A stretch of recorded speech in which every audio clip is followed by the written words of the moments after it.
Okay, so today we want to make a start on our circular functions unit. And in this video I want to go through a whole lot of the basics. Now these are really fundamental to everything we understand throughout this topic. So even if you think, oh yeah, I get this, I remember that from last year, I'd really encourage you to invest the time here and now in these basics and take the time to watch the various videos that I'm going to point you in the direction of. Normally, and in most of these videos going forward throughout the unit, I will talk you through our notes that you have in front of you. However, today I'm going to do that, but I already have 3 or 4 videos on circular functions that explain all the things I want to talk through very well. So I was going to just post those 4 videos and ask you to watch those. However, there are a couple of things in these notes that aren't covered in those. So I'm going to have to ask you to jump around a little bit through this first section, the basics of circular functions. And after that, I promise it'll be a bit more streamlined and you can just watch the one video. So I've shared a link in your notes. It's also available to you on our Canvas page. And for those not in my class, it is available on my YouTube channel. There is a video called The Unit Circle, Radians and the Definition of Sine, Cosine and Tangent. Before you do anything else, I want you to watch that video. If I can work out how to link that video here in this YouTube video, I will try to do that, but if not, it's in the playlist that I've made for this class, or you should be able to find it relatively easily. So please watch that first. That goes through the real fundamentals of how we define sine and cosine and tangent in the unit circle, how we define and understand radians. Those things are quite closely connected, and then how we can obviously interpret various things to do with sine, cosine and tangent. So therefore, I'm not going to talk through this theory here because that's gone through in the video in terms of the connection between degrees and radians. Really, it comes down to understanding that pi radians is 180 degrees and then being able to work with fractions from there. So for example, pi on 4 radians, okay, there's a formula we can use here, but actually it's about understanding that that's a quarter of 180 degrees. Given that pi radians is 180 degrees, pi on 4 is a quarter of 180, so that's 45. Similarly, converting 30 degrees to radians is about being able to think about what fraction of 180 is 30 degrees. So 30 degrees is 1/6 of 180, therefore it's 1/6 of pi radians, so pi on 6 radians. Throughout this topic, it's really important that you're a bit careful about CAS mode. You will only need your CAS in radian mode here in Maths Methods. If, however, you also do further maths, when you get to the measurement and geometry module later on in the year, you might find that you've got your CAS in degrees for further maths, and then you need to change it back to radians. So please make sure that if you're getting strange answers, things that don't make sense, the number one thing to be checking is, am I in the right degree mode? In your CAS, I've got the CAS over here on the left, you'll see in the top right corner, next to the battery icon, there's a little rad, so that's indicating that my CAS is in radian mode.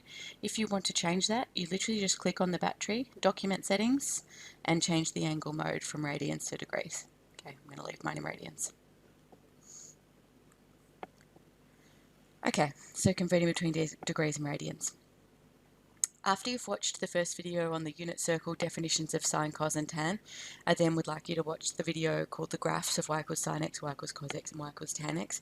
You get a really nice visual representation here of how those definitions that are defined in the first video then convert into the graph shapes that we're familiar with, the sine graph and the cosine graph. Okay, so again, I'm not going to cover through this theory here because there are videos that already do that. But the definition of sine being the y-coordinate of a point on the unit circle, and the definition of cosine being defined as the x-coordinate of the point on that unit circle.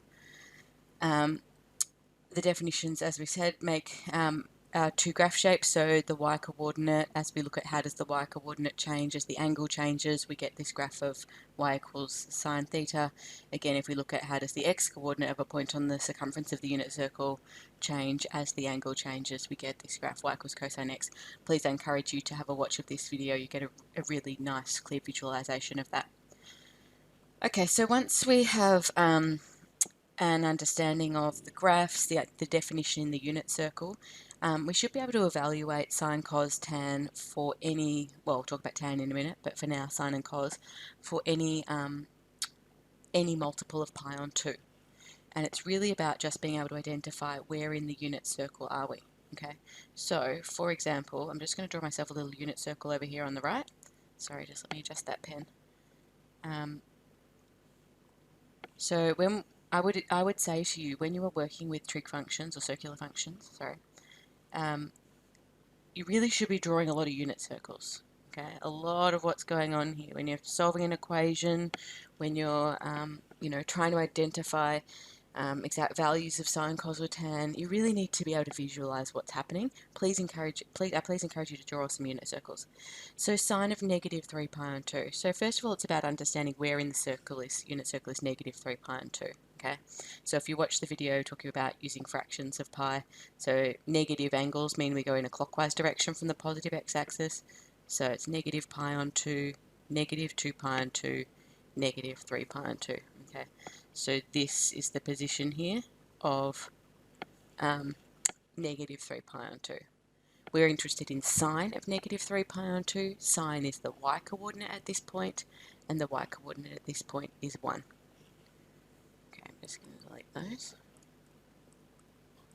Okay, so y-coordinate here is 1. Sine at negative 3 pi on 2 is 1. Cos at 3 pi on 2. So positive 3 pi on 2, so going in our anti-clockwise direction, 1 pi on 2, 2 pi on 2, 3 pi on 2. So we're talking about down here, okay. Cos is the x-coordinate at this point, and the x-coordinate at this point is 0. Sine of 19 pi. Okay, so positive 19 pi, so we're going to have 1 pi, 2 pi, 3 pi, 4 pi, 5 pi, 6 pi. Okay, so what we notice is that we have odd multiples of pi over here, odd pi, and we have even multiples of pi over here. Okay, so the next two questions we should be able to answer using that understanding. So sine of 19 pi is an odd multiple of pi, so it's over on the left. The coordinates of this point in the unit circle over on the left are negative 1, 0. We want sine at this point. Sine is the y-coordinate, and so the y-coordinate at this point is 0. Cos of negative 32 pi, okay, the same logic applies in the negative direction. It's odd multiples on the left and even multiples on the right. So negative 32 will be over on the right at the point with coordinates 1, 0. We want cosine at that point, so that is the x-coordinate of that point, and the x-coordinate of that point is 1. Okay, defining tangent. Okay, again, that's covered in the videos, the two videos you've just watched, how it's defined in the unit circle in the first video, and then how that extends out to looking at the graph. So the tangent graph looks like this. It's quite different to the sine and cosine graph. We have asymptotes. Asymptotes happen at the odd multiples of pi, and that's to do with the definition of tan, the fact that at that point the radius of the circle will be parallel to the tangent at the point 1, 0, and so therefore they don't intersect at all, and that tan is not defined. So again, an understanding of the definition of tan and also of the graph of tan enable us to work out the values of tan for multiples of pi on 2. Again, thinking about my unit circle, okay, I've got a unit circle. When we're looking at tan, we're interested in this tangent over here at 1, 0. Okay, so that's going to be important here. Evaluating each of the following. So again, work out where in the unit circle are we located. That's on the basis of the angle. And then what does that mean for tan? Tan being the y-coordinate of the point on the tangent. Okay, so tan of negative 3 pi on 2. Okay, so where in the unit circle are we? 1, minus pi on 2, minus 2 pi on 2, minus 3 pi on 2. So we're up here. So we can see that here we'll never actually meet with this tangent over here, and so therefore this is undefined.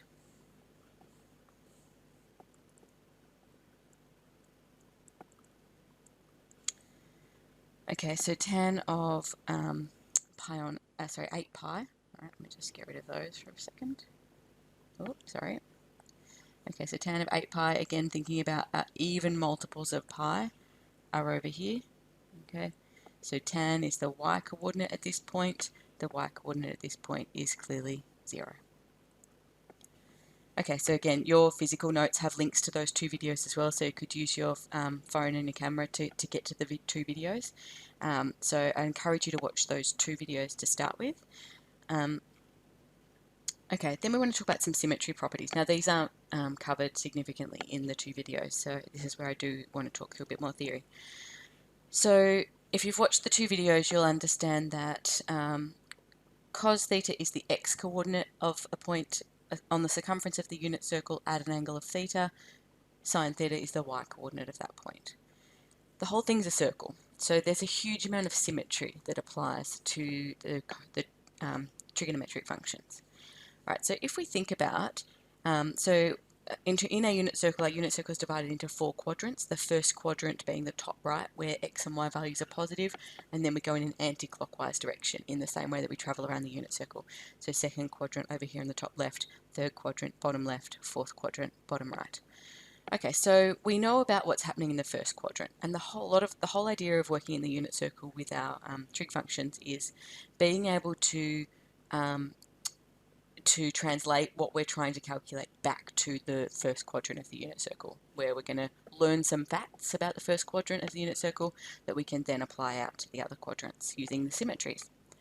Okay, so if we think about a point over here, let me get a pen so you can see where I'm pointing, a point over here, okay, so symmetric to the point in the first quadrant, okay, in that theta up from the x-axis on both sides.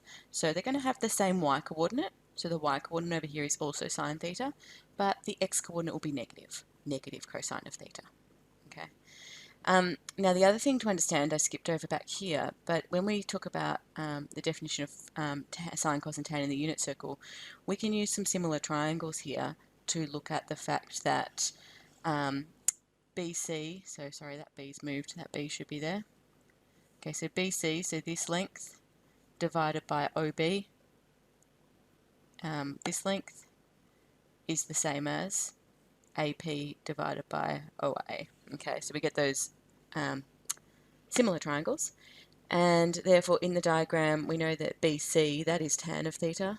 Okay, we know that OB is 1, it's a unit circle. We know that AP is sine of theta, that's the y-coordinate of the point on the circumference, and OA is cos of theta, that's the x-coordinate of the point on the circumference. So we get this situation whereby sine of theta is equal to cosine of theta.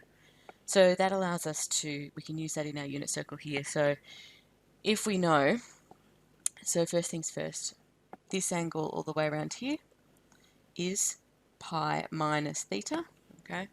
And so therefore, around here, what we're seeing is the x-coordinate of this point is cos of pi minus theta, and that's the same as negative cos of theta. The y-coordinate of this point, apologies, the y-coordinate of this point is sine of pi minus theta, and that is the same as sine of theta. Okay, so we get these properties. And then we can use the fact that tan is equal to sine divided by cos, so therefore tan of pi minus theta is equal to sine theta divided by negative cos theta, so that's going to be negative tan theta because we have a positive divided by a negative. Okay, round in the third quadrant, okay, so again we're using symmetry, we're at an angle of theta away from the x-axis. Just let me adjust the pen width of that one as well. So the angle around here, that angle there, is pi minus theta. So that means that the x-coordinate of this point is cos of pi minus theta. The y-coordinate of this point is sine of pi minus theta. But using the symmetries, we can see that compared to the point in the first quadrant, the x-coordinate is negative and the y-coordinate is also negative. So we know that cos of pi minus theta is the same as negative cos of theta. It's a reflection in the y-axis of that point. We know that sine of pi minus theta is the same as negative sine of theta. Okay, and so we get these 2 facts here. And then again, sine divided by cos is tan. So this time we've got negative divided by negative. So round in this quadrant, tan of pi plus theta. Sorry, that should be pi plus theta. My apologies. It's very early in the morning when I'm doing this. So pi plus theta is that angle, so cos of pi plus theta is the x-coordinate, sine of pi plus theta is the y-coordinate, okay? And we can match them back to what is happening with cos of theta and sine of theta in the first quadrant using symmetry. As I said, tan is sine divided by cos. In this case, that's negative sine theta divided by negative cos theta. So negative divided by negative means we get positive tan theta. And that's also to do with that definition of tan. Sorry, let me just change my pen again. Tan being where does this line meet with the tangent? Okay, so we see we're actually getting the same thing happening around in the third quadrant as what happens up in the first quadrant. Okay, so in the fourth quadrant, we're getting now this angle all the way around here, so all the way around to there. That is 2 pi minus theta. Okay, so we're just taking theta off from 2 pi this way. And so what we've got here is at sine of, so the x-coordinate here will be cos of 2 pi minus theta. And we can see using the symmetry that's going to be the same as the x-coordinate in the first quadrant. They've got the same x-coordinate. So cos of 2 pi minus theta equals cos of theta. And this is going to be sine of 2 pi minus theta, the y-coordinate at this point. And the symmetry tells us that that's equal to the negative of sine of theta. And then obviously sine divided by cos, we've got a negative tan value down here. So tan of 2 pi minus theta is negative tan theta. Okay, so we've got all these symmetries. We can use these ideas, well, we can sort of remember these ideas if you want by thinking about the fact that, okay, in the first quadrant, all of sine, cosine, and tangent are positive values. In the second quadrant, sine is positive, the y values are positive, but cosine and tan are both negative. So the only, my apologies, the only thing that is positive in this quadrant is sine. In the third quadrant, okay, both cosine and sine, the x and y coordinates are both negative, but that means that tan is positive. And then in the fourth quadrant, the y values are negative, so sine is negative, but the x values are positive, so cos is positive, and if one's positive, one's negative, that also makes tan negative. So we have this, sometimes it's called the cast rule, but then you have to start from the fourth quadrant. There's all sorts of acronyms that people use to remember this. All students talk crap. Or something along those lines to sort of remember what's happening. But again, it's not really a rule you need to remember. It comes back to that understanding of sine is about the y-coordinate, where are the y-coordinates positive? Cos is about the x-coordinate, where are the x-coordinates positive? And tan is about sine divided by x, sorry, sine divided by cos, or thinking about its definition in the unit circle as well, the way that it works. Tan is going to be positive when we're talking about going through the first and third quadrants, because that's where we're going to get a positive tan value, okay? So really this is about being able to again connect everything back to the first quadrant. So if you're trying to work out, you know, cos of 7 pi on 6, you want to work out in which quadrant is 7 pi on 6. Is cos positive or negative in that quadrant? And then what's the equivalent angle back in the first quadrant? Okay, so we'll talk more about solving those kind of problems a little later. All right, let's have a look at these couple of examples. There's quite a lot of questions in the textbook like this, but this is probably not something you'll see in an exam or a test, but let's have a chat about the logic here. So if sine of theta equals 0.8. Okay, so let's think about that information again. Let's think about unit circle. So sine of theta equals 0.8. Sine is the y-coordinate. So y-coordinate of 0.8 is going to be somewhere up here. So that means we're talking about possibly an angle in there, or it could also be an angle over there.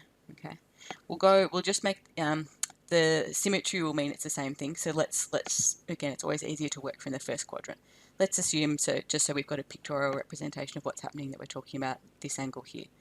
So sine of theta equals 0.8. Let's have a look at let's do all the examples that are involved with theta. So that's A, B, and E first, and then we'll have a look at the cosine situation. So if we want to know what is sine of pi minus theta, so it's about, okay, well, where is pi minus theta? So if theta's there in the first quadrant, pi minus theta, that's going to be pi minus theta there.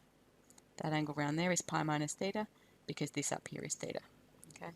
So we want the y-coordinate at that point. We can see that those two angles have the same y-coordinate, and so the y-coordinate at that point will also be 0.8. Okay.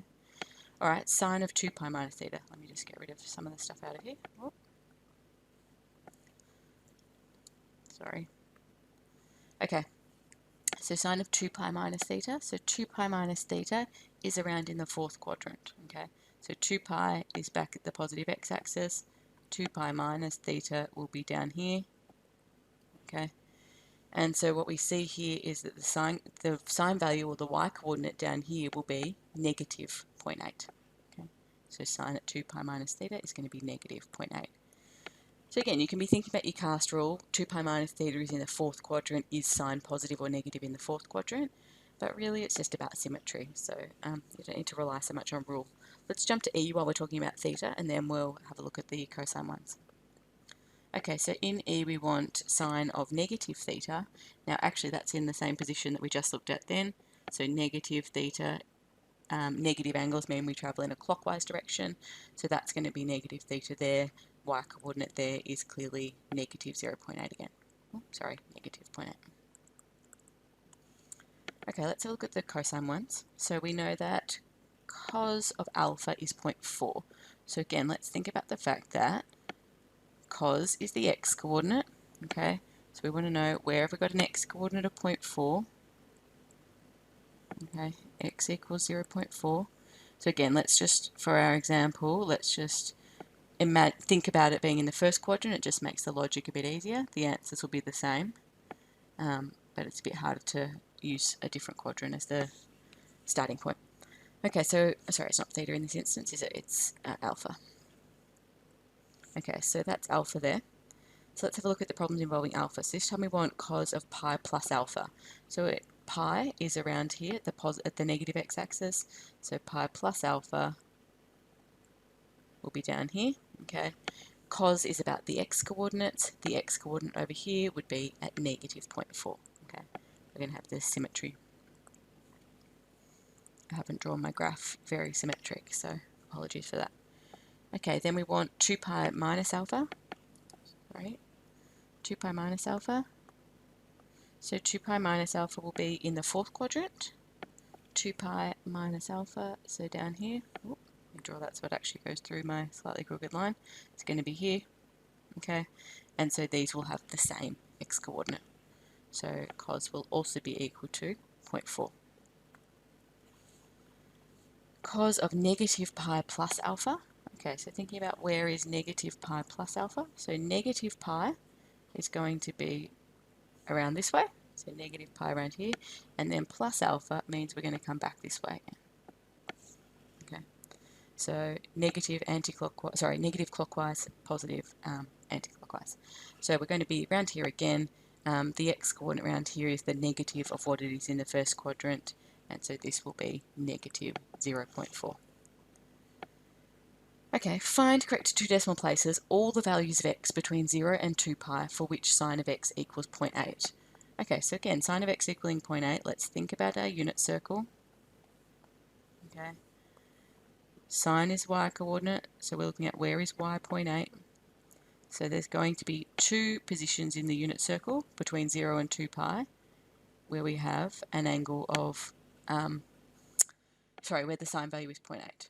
Okay. So one will be in the first quadrant and one in the second quadrant. Alright, so when we think back to our year 9 trig, sine of x equals 0.8, that would mean that x is inverse sine of 0.8. So two decimal places, let's get our calcs to work that out. So hitting the trig button, inverse sine of 0.8.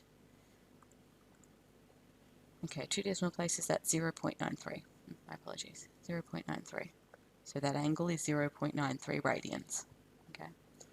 Sorry, I called it theta in the diagram. That angle should be x. Now we know that's not the only solution. So when you use inverse sine, inverse cos, inverse tan, it will, if there is a solution in the first quadrant, it will give you the solution in the first quadrant. Okay. If it has to go into the second quadrant or into the fourth quadrant, depending on whether it's sine or cos, or even into the third quadrant if it's tan, it will do that. Okay, but it will always only give you one solution, okay, and that solution, if it exists, will be in the first quadrant. So here we've got 0.93 radians, that's our first quadrant solution, and then we need to use the symmetry to understand, okay, well there's also a solution in the second quadrant, okay? So there's also another solution at pi minus x, which would be, let me get my CAS to do that for me, so pi minus this value is 2.21 radians. Okay, so therefore x could be 0.93 radians or 2.21 radians. Find correct two decimal places all the values of 0 between 0 and 360 degrees. Okay, so we're working in degrees here, so I'm just going to need to change my CAS intermittently to degrees, but this will be really very rare in methods. It certainly won't happen to you in an exam or a test. Find correct two decimal places all the values of theta between 0 and 360 degrees, so again just in one lap of the circle, for which cos of theta equals 0.3. Okay, cos of theta, so x coordinate is 0.3, so the x coordinate is 0.3 somewhere over here. Okay, so obviously there's going to be one solution in the first quadrant. I'll actually label it, this time it is theta. One solution in the first quadrant, that's the one we'll get when we do inverse cos with our CAS. Then we're going to need to use the symmetry to work out that there's another solution down here at the bottom. Okay, so we know that if cos of theta degrees is equal to 0.3. Now, one of the things that came up earlier, I'm not sure whether it was mentioned in the video about degrees and radians, an angle without units is assumed to be in radians. So if you mean something to be in degrees, it has to actually have a degree symbol. So theta degrees is going to be inverse cos of 0.3. So inverse cos really means what is the x coordinate when the angle is 0.3? Okay. Sorry, no, it doesn't, the other way around. What is the, sorry, cos means what is the x coordinate when the angle is theta, okay? Inverse cos means what is the angle when the x coordinate is 0.3. That's essentially what we're working out. Okay, let's get the CAS to get that decimal for us. Inverse cos of 0.3 to two decimal places, that is 72.54 degrees, so that's our first quadrant solution. And then we know we'll have a second solution around in the fourth quadrant, which is at 2 pi minus, sorry, it won't be 2 pi because we're in degrees, it'll be 360 degrees minus theta degrees. So 360 minus that is 287.46 degrees. Okay, so there's two solutions. Theta can be 72.54 degrees or 287.46 degrees.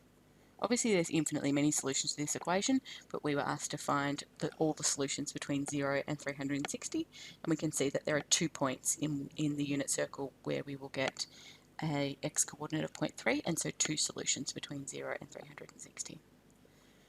Okay, the next one, I want you to pause from here and go and watch the video on the exact values for multiples of 90 degrees.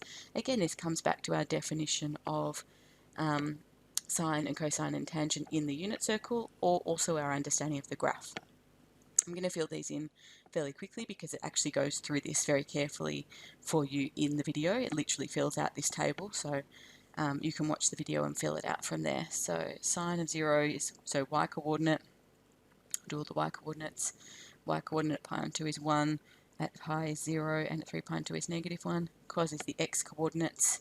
At 0 that's 1, at pi on 2 that's 0, at pi that's negative 1, at 3 pi on 2 that's 0. And then tan, you can either think about the tangent or you can think about the fact that it's sine divided by cos. So in this case, 0 divided by 1 would be 0, 1 divided by 0 would be undefined. 0 divided by negative 1 is 0, negative 1 divided by 0 is undefined. Okay, then there's another video on exact values for multiples of 30 degrees, 45 degrees, and 60 degrees. Okay, I want to be really clear about the fact that obviously when you're in the midst of the circular functions chapter, you'll start to remember a number of these. But again, I want you to be able to think about, sat in a tech-free exam at the end of the year, it can't be a guessing game. Okay, you don't have access to your notes, the exact values aren't on the formula sheet. you can't be sitting there in the exam going, oh, is sine of pi on 6, is that root 3 on 2, or is that half? I'm not sure I've remembered it right. Okay, so this needs to not be a memory game. This needs to be something that you can work out, okay? You can be 100% confident that you haven't guessed at it, that you haven't had to rely on, I'm not really sure if I've remembered it right, but that's all I remember and I'll go with it. You have to be able to work it out, okay? And you can work it out based on these two very simple triangles, okay? I do this every time. I draw these triangles still, okay? As I said, when you're in the midst of doing circular functions for a week or two, you'll remember them and you might not need to refer to them. But if I'm, I haven't done any circular functions since I did it with my year 11s in semester 2 of last year. Okay, and so they're not fresh at the forefront of my mind right now. So I draw the triangles. It's not hard. There's two. That's all. Two right-angled triangles, and you get all the information you need. You get all 9 bits of information from these two right-angled triangles. Okay. So the first right-angled triangle is to think about, and it's starting with an equilateral triangle of side length 2. You could do this with any equilateral triangle, but side length of 2, just make sure you're dealing with the smallest possible side lengths. So equilateral triangle with side length of 2, we split it in half. So now obviously the base length of that triangle is 1, the hypotenuse is 2, and we can use Pythagoras' theorem to work out that the third side was root 3. That's something that I do remember. I don't need to calculate that every time, but you can calculate it if you're not sure. The second special triangle is a right-angled triangle, isosceles triangle, with two sides of length 1. Okay, and again using Pythagoras' theorem there, 1 squared plus 1 squared equals 2, and so the hypotenuse is the square root of 2. Okay, you now have everything you need here. So obviously we've generated these two triangles because these give us the 30-degree angles, 60-degree angles, and 45-degree angles. By halving an equilateral triangle, we get a 60-degree angle here, which is pi on 3 radians, and we get a 30-degree angle here, which is pi on 6 radians. By using an isosceles right-angled triangle, we get two 45-degree angles. Okay. So now we can use SOHCAHTOA, simple year 9 trig, to work out the values of sine, cos and tan of pi on 3, pi on 6 and pi on 4. Okay, so let's focus on pi on 6. So that's where we're looking at this angle up here as being the reference angle in the right angled triangle. That makes this side the opposite side, it makes this side the adjacent side, and it makes this side the hypotenuse. Okay.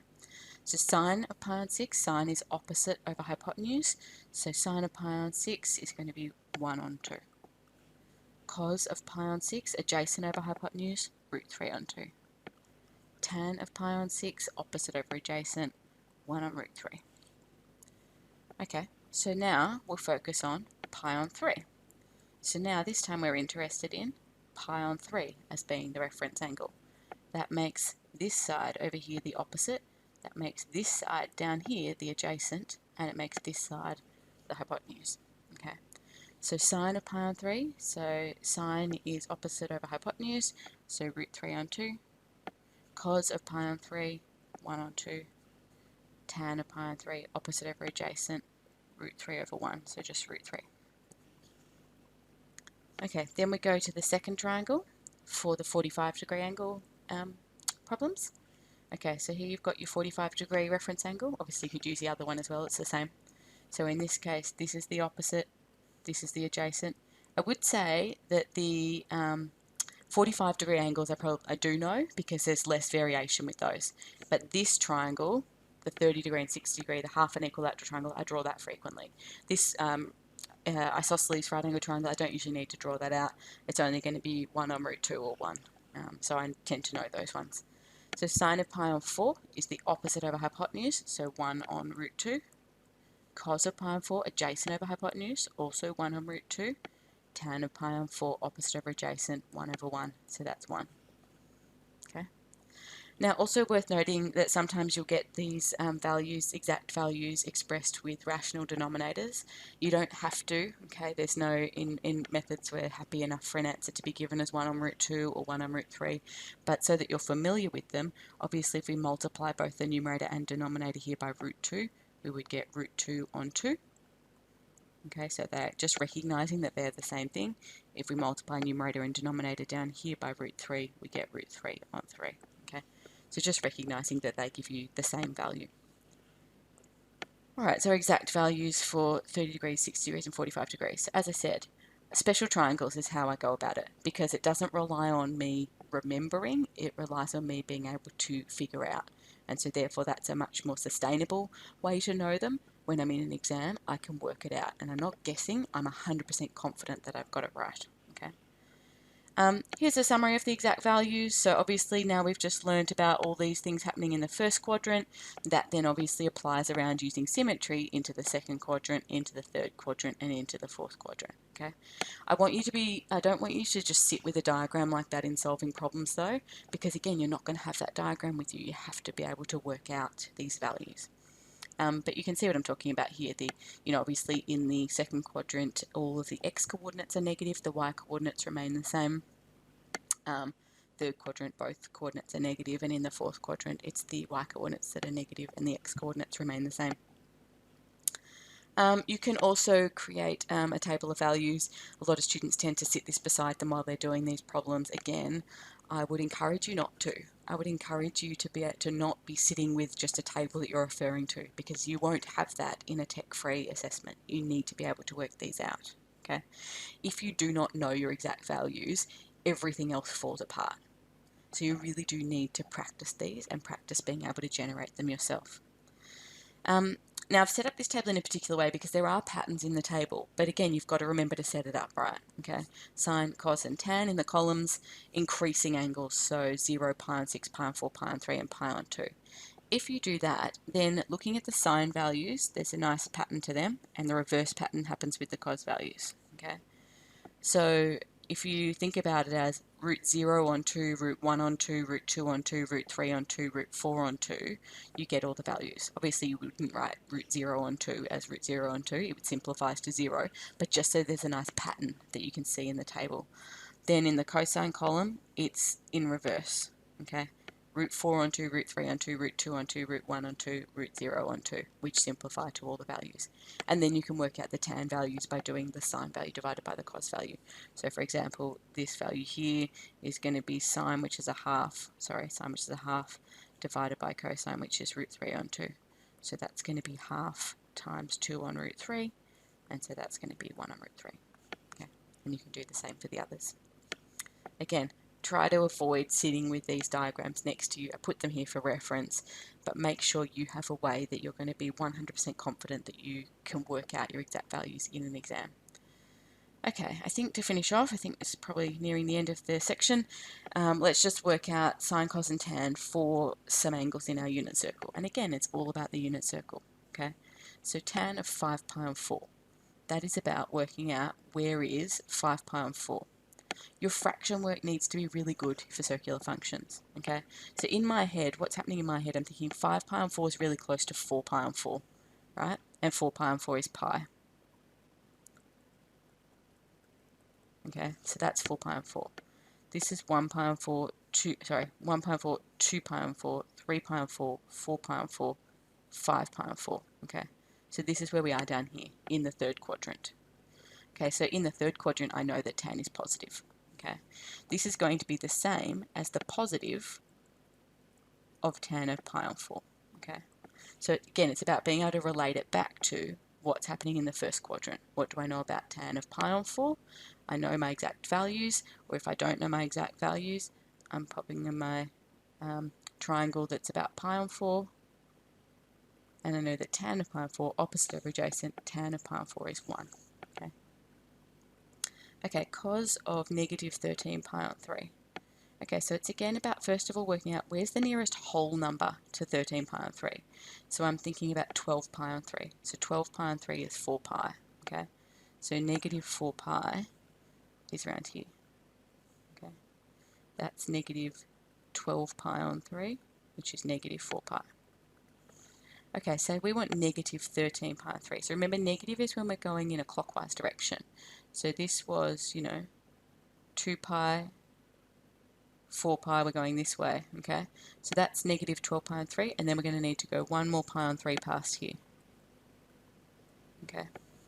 You can count if you need to. Put in your pi on 3 markers and count. Negative 1 pi on 3, 2 pi on 3, 4 pi on 3, 5, 6, 7, 8, 9, 10, 11, 12, 13, 14. Oh, sorry, I miscounted. Let me go again. Negative 1, 2, 3, 4, 5, 6, 7, 8, 9, 10, 11, 12, 13. Okay, so we're around here. Negative 13 pi on 3. Cosine. Cosine is the x-coordinate. X-coordinate is positive here. Okay, so this will be positive, and it will be equal to the positive of cos of pi on 3. Okay, so we can refer back to what we know about the first quadrant. It's going to be the same as that. So cos of pi on 3, we need our special triangle with pi on 3 in it. Pi on 3 is 60 degrees, so it's the bigger angle in this triangle.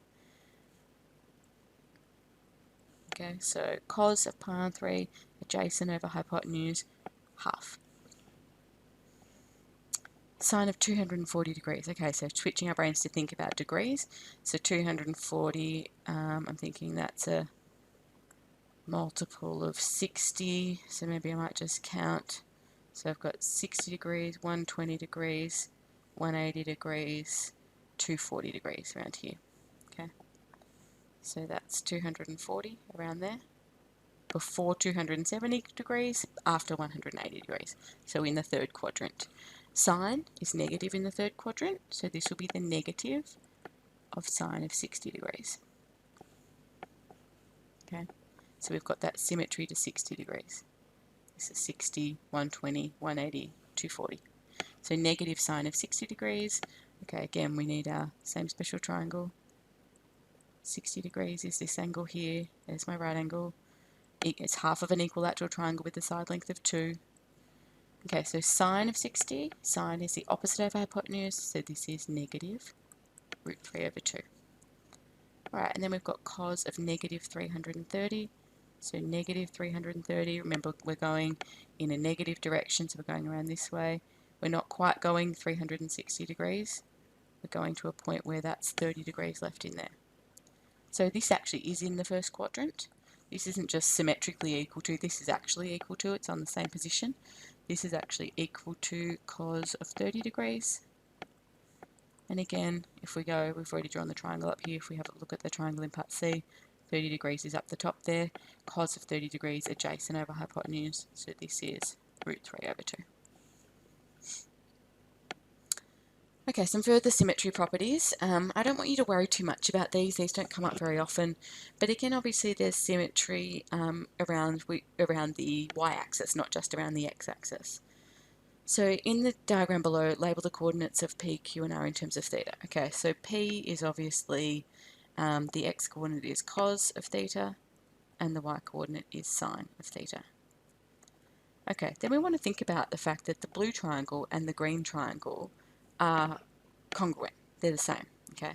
So if this length along here is cos of theta, that's the same as that length up there. Those are the same lengths, okay? So Q, its y-coordinate is cos of theta. And the same logic applies looking at the y-coordinate of the point P becomes the x-coordinate of the point Q. It's exactly the same size triangle. It's a congruent triangle. And so this is sine of theta. Oops, sorry. This is sine of theta. Okay, so then the point R is symmetric to the point Q in that it's a reflection in the y-axis, and so it will have the same coordinates as Q, except its x-coordinate will be negative. So R will be negative sine of theta, cos of theta. Okay, so the symmetry that we're seeing here enables us to fill in the rest of this table here. So this is about looking at symmetry around the y-axis. So what we can see here is we're looking at, let's have a look at the left-hand column first, sine of pi on 2 minus theta and cos of pi on 2 minus theta. So that angle there, that's pi on 2 minus theta. So pi on 2 minus theta is at the point Q. Sine, the y-coordinate at the point Q, is equal to cos theta. Cos, the x-coordinate at the point Q, is equal to sine theta.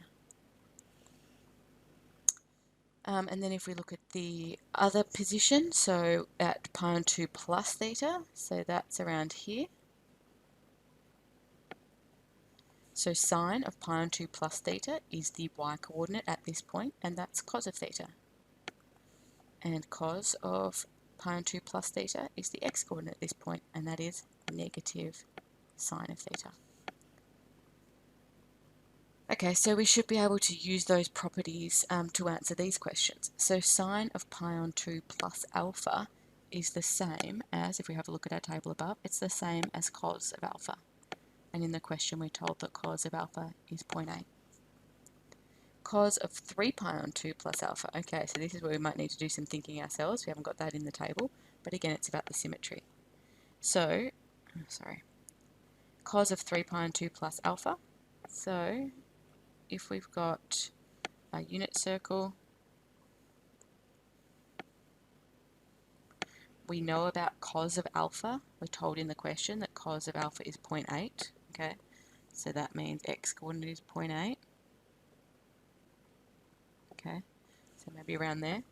Now, 3 pi on 2 plus alpha, so 3 pi on 2 is around here, so 3 pi on 2 plus alpha is going to be here.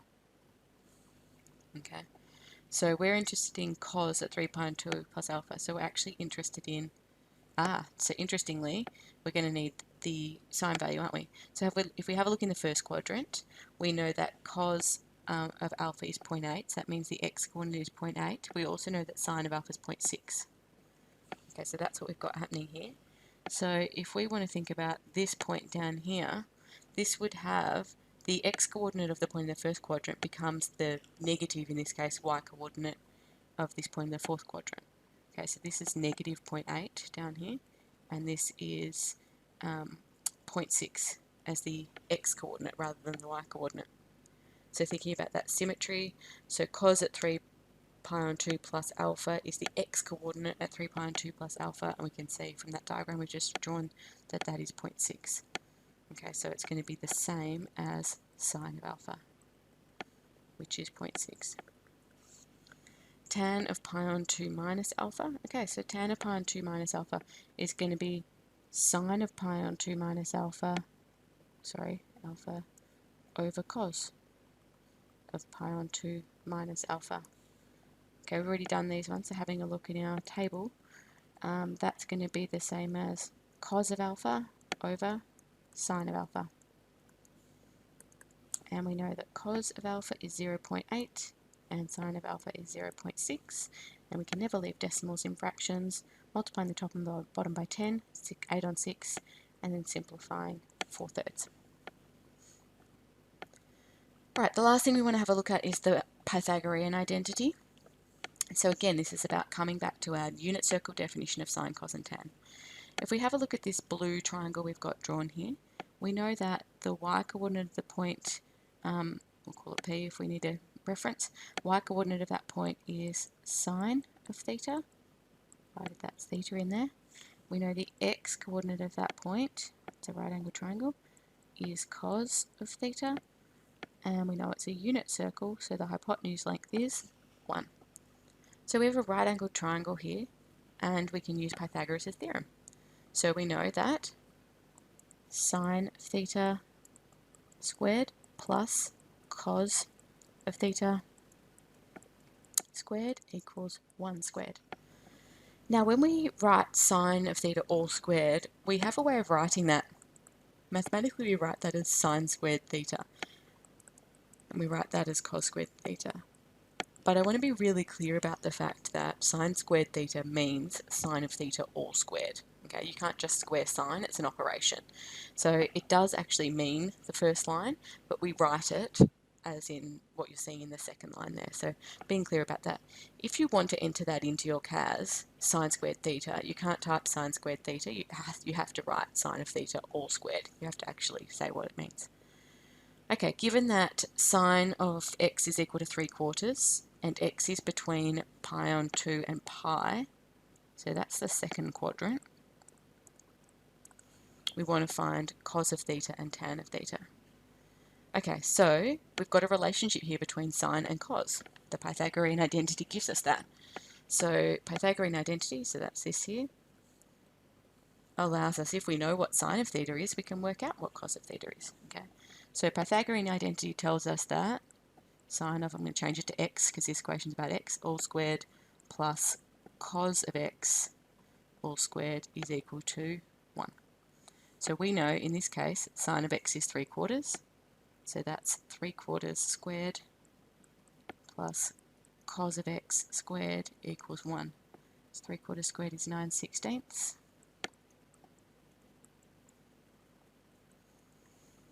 Okay, so we know that cos of x all squared is equal to 1 minus 9/16. That's 16/16 minus 9/16. So that's 7/16. Okay, so then cos of x could be plus or minus root 7 on 16. Okay, but we need to think about, this is where the quadrant's important. This, we know that x is an angle in the second quadrant. So what do we know about cosine in the second quadrant? We know that cosine is negative, so we actually only want the negative one because x is in the second quadrant.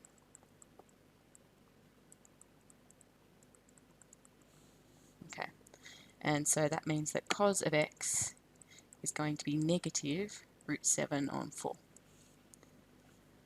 Okay, then tan of x, remember that we know that tan is equal to sine over cos. So in this case, that is going to be 3/4 divided by negative root 7 on 4. So that is 3/4 times 4 on root 7. Sorry, negative. 4's cancel out, so we've got negative 3 on root 7 for tan. And again, it makes sense that tan is negative in the second quadrant. Okay, so I really want you to take some time to think carefully about what's happening with all these basics. That's going to enable us then to move on with a really solid understanding with the rest of the circular functions in term 2. Have a great holiday.